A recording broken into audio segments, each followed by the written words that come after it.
Chapter 4, Buns of Steel. I told you how to explain it. Mom stormed into the kitchen. What on earth is going on in here? She asked. Why is Sujata in Aven's room crying right now? Emily and Kayla and I all looked at one another, and we sure weren't laughing anymore. I shrugged. Sujata said she wanted to make a dessert called milk barfi, and we said we didn't want to eat it because it sounded like milk barf. Oh, did Mom look mad? She crossed her arms and tapped her foot. Oh, really? Have you ever tried milk barfi before?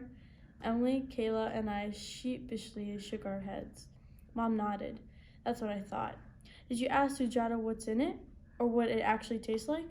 Or why it's important to her?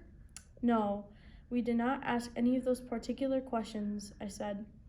Emily raised her hand like we were in school. Oh, there's something called lard bomb in it.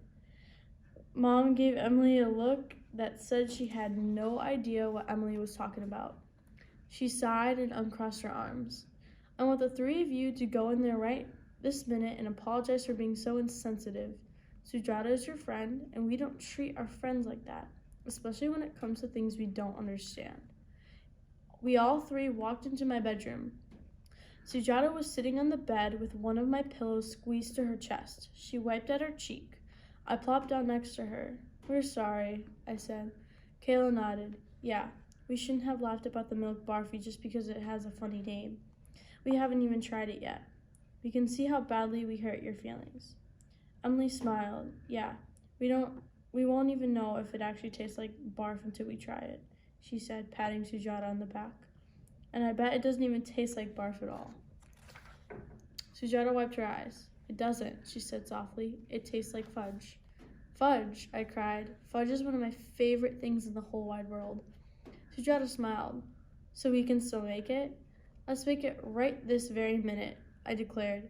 So the three of us went back into the kitchen and Sujata took out the rest of her ingredients. Since we had to use the stove to make the milk barfi, Mom supervised us. She said she didn't want us to burn the house down. Sujata melted the ghee butter stuff in a pot, and Emily stirred milk into it. Then Kayla added the milk powder and sugar, and I sat up on the kitchen counter and whisked with the whisker in my feet. I tell you what, whisking with my feet is the best exercise I ever got in my life.